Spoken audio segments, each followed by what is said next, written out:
Nós vamos, irmãos, nesse momento fazer um breve encerramento, fechamento da nossa EBD, né? A gente tem, vocês que, né, nos visitam, né, a gente tem a EBD, que é de 8 horas a 9h30, e aí depois a gente tem esse culto de louvor, né? E agora a gente faz um encerramento dessa EBD, com os alunos que fizeram as aulas, vão dar o que eles entenderam, né? Vocês também são convidados, se quiserem participar conosco, tá? Família, né? Ali, família aqui, quiserem participar conosco também dos estudos bíblicos que acontecem aqui, todo domingo às 8 horas da manhã, será um prazer, será uma honra tê-los aqui, tá bom? Então, eu queria ver com os professores, quem é que foi escolhido para fazer essa explanação aqui rápida de cada ministério.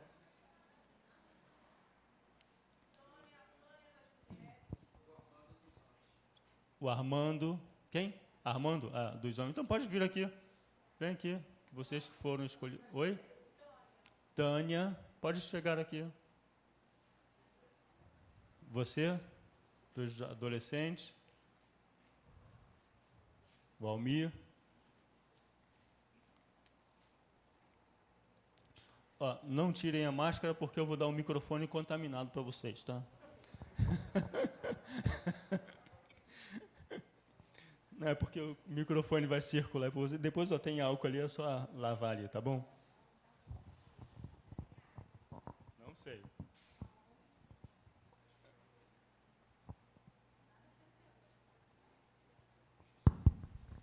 Obrigada. Paz do Senhor para a igreja. Dizer que hoje, né, na escola dominical, nós conhecemos mais um pouquinho um discípulo de Jesus, que é o André. Sinceramente, gente, olha, maravilhoso. E eu não conheci o André direito, tá? A gente só sabia que tem lá os 12, mas a gente tem mania de não buscar saber, né, da pessoa, do temperamento. E a Seminha falou sobre o temperamento dele fleumático, né? Eu gostaria de ter, mas tem não. Sim, é meio puxadinha para Pedro, aquela coisa bem temperamental. Mas eu gostei muito de ouvir falar de André. André, ele foi um discípulo que ele foi discipulado pelo João Batista e ele acreditou que estava chegando o Salvador, estava vindo Jesus Cristo. E, pelo que eu entendi também, ele era um facilitador do reino de Deus. Ele facilitava as pessoas a chegarem a Jesus Cristo. Ele não se negava a mostrar o amor de Jesus, né, para as pessoas e o Salvador, que é mais importante. E Seminha também falou que, por mais que nós possamos fazer 1000 coisas, na igreja, onde for, mas o mais importante é termos Jesus Cristo na nossa vida para salvação em Cristo Jesus. E também eu gostaria de falar sobre André. Ele tinha aquela coisa de não duvidar. Tem uma passagem que eu gostei muito, quando Jesus ele vai com Tiago e Pedro para ressuscitar uma criança. E ele pede para ele ficar na porta, olhando, e você poderia dizer assim, poxa, não levou ele, né, para junto dele lá dentro orar? Não, ele tinha aquela coisa de confiança. Por quê? Porque ele sabia cuidar de um povo. Então, ele ficava ali cuidando enquanto os outros oravam. Tipo assim, a gente fica fazendo uma coisa enquanto as outras pessoas estão ali lidando com outros tipos de serviço na casa de Deus. E também que André, ele era irmão de Pedro. Aí você vê o temperamento, né? Como todos nós somos importantes. Às vezes você pode falar assim, poxa vida, eu não sei lidar, mas olha só, você é importante do jeito que você é. Você é importante na sua família. Você é importante na casa do Senhor. Por quê? Porque o Senhor, ele sabe tratar de cada um de nós. Tá? E ele vai nos aperfeiçoando a cada dia para uma grande obra. Tá bom? Que Deus abençoe. Também quero falar dos pães e dos peixinhos. Porque foi André, tá vendo? A pessoa não fala, mas quando pega o microfone, aí ele tinha o pão, né, a multiplicação. E Seminha também falou que ele que levou os pãezinhos, né, Seminha? Para Jesus multiplicar. Você vê 5 pães e 3 peixinhos. Ele não duvidou do Senhor Jesus. Ele pegou lá, era multidão, tá, gente? Não era o nosso tantinho que nós estamos aqui, não. Era muita gente. E ele levou porque ele acreditava no milagre. E o Senhor multiplicou e todos foram alimentados e abençoados. Tá bom? Amém. Glória a Deus.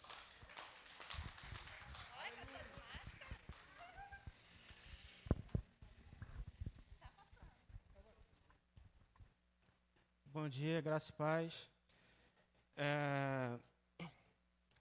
No estudo, pelo menos eu particularmente pude perceber que os apóstolos do Senhor, cada um tinha uma função específica, né?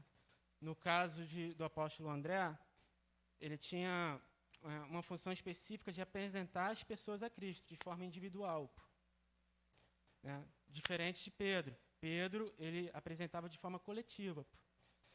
E nós, como igreja, todos nós somos chamados a anunciar o evangelho. Uns vão apresentar a Cristo de forma individual, outros de forma coletiva. Mas há uma questão. André, ele foi discipulado por João Batista, né? João Batista já vinha falando do Messias. André, ele já estava, vamos dizer assim, sintonizado, sabendo já por alto. E João Batista fala que Jesus, ele é o Cordeiro de Deus. Isso chama ele muita atenção. E já passa a seguir a Cristo, a conhecer o Senhor. E eu percebo que há muitos irmãos que não conhecem o Senhor. Não têm o conhecimento de quem é o Cristo, o verdadeiro Cristo. Porque no mundo já há muitos falsos cristos. Eu particularmente trabalho com o público. E às vezes vem algumas pessoas, alguns irmãos, evangelizar. Eu geralmente fico mais quieto na minha, eu não falo que eu sou convertido já ao Senhor. E eu vou ouvindo. E já teve diversas situações que me foi apresentado o Cristo da prosperidade, o Cristo partidário, político, o Cristo que não é divino, é só homem, o que não é só homem, é só divino, negar uma das naturezas. E talvez, haja irmão aqui dentro da igreja que pode ter vindo de outras igrejas que foi ensinado assim e acaba apresentando um falso Cristo. Então, eu penso que seria bom a gente refletir se a gente está apresentando um Cristo verdadeiro às pessoas. Porque a Bíblia, ela dá testemunho de Cristo, quem Jesus é. E devemos nos atentar às Escrituras. E aí, tem muitas coisas que eu poderia falar, mas vou dar a oportunidade para meus irmãos também.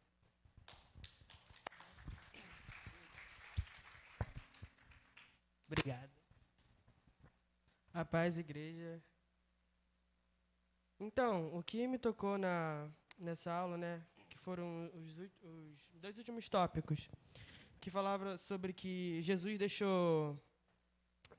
levou Pedro, Tiago e João e não levou André.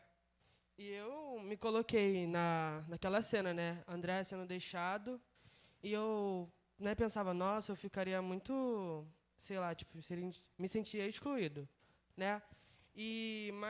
Mas depois que veio me tocar que a gente tem que ter a maturidade de André, porque ele sabia que ele não indo, Deus ia usar ele de outra forma, ele ia fazer outra coisa para o Senhor. Então, o que eu vejo é que a gente tem a maturidade de André, porque como que a gente quer ser usado no Senhor se a gente não tem a maturidade, se a gente no... Ai, tô com vergonha, calma aí. É isso.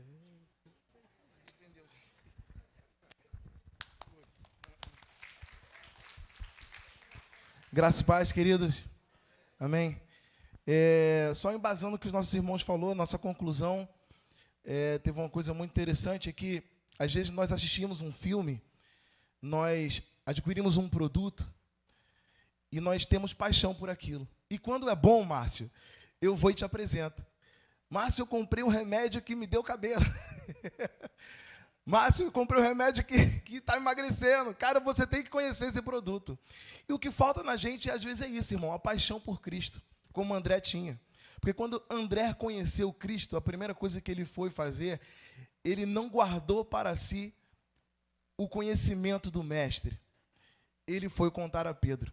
E eu quero finalizar essa conclusão falando do significado da palavra paixão. É um sentimento humano intenso e profundo, marcado pelo grande interesse e atração da pessoa apaixonada, ou por algo, ou por alguém. A paixão é capaz de alterar aspectos de comportamento e pensamentos de pessoas, que passa a demonstrar um excesso de admiração por aquilo, por alguém que está apaixonado. Irmão, se você está dentro dessa palavra, está dentro desse significado, tem esse sentimento por Jesus, então eu tenho certeza que você é um André. Amém? Amém. Glória a Deus. Obrigado a vocês.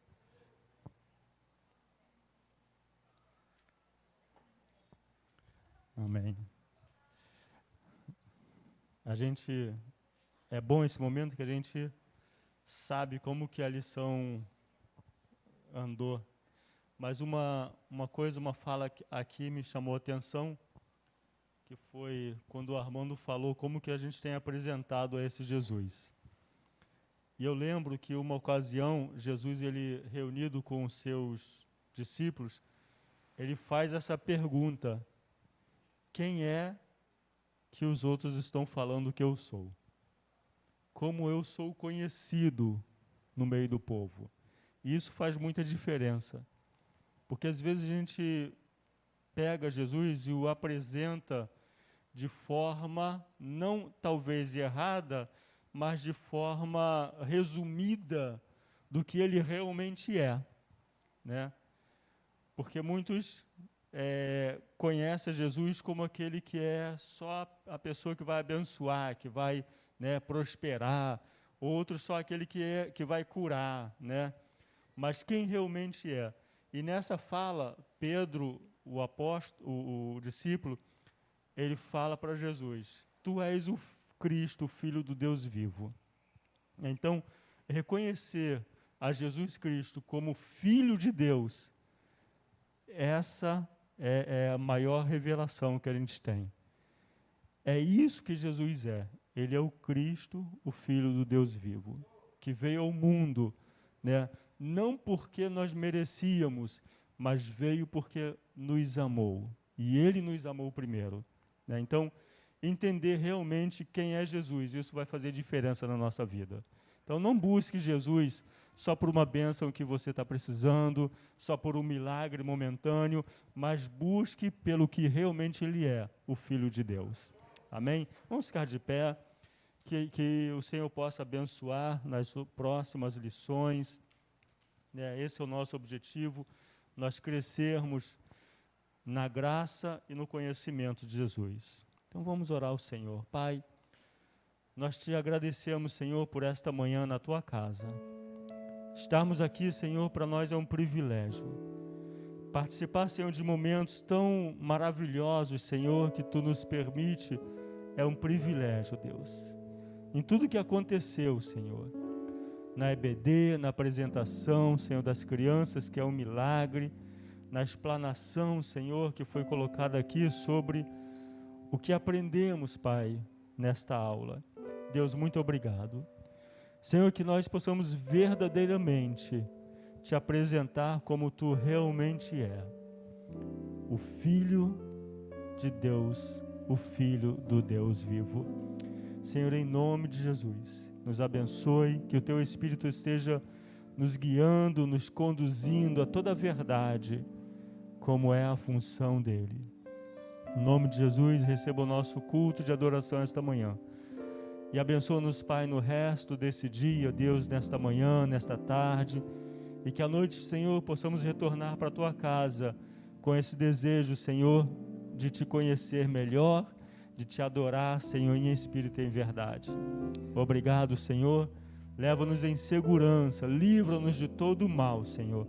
Esta é a nossa oração, e fazemos em nome de Jesus. Amém, amém. Que o amor de Deus, a graça do nosso Senhor e Salvador Jesus Cristo e as consolações eternas do Espírito Santo estejam sobre as nossas vidas, não só agora, mas para todos sempre. Que a igreja abençoada e vitoriosa do Senhor diga amém, amém. Que Deus te abençoe rica e abundantemente.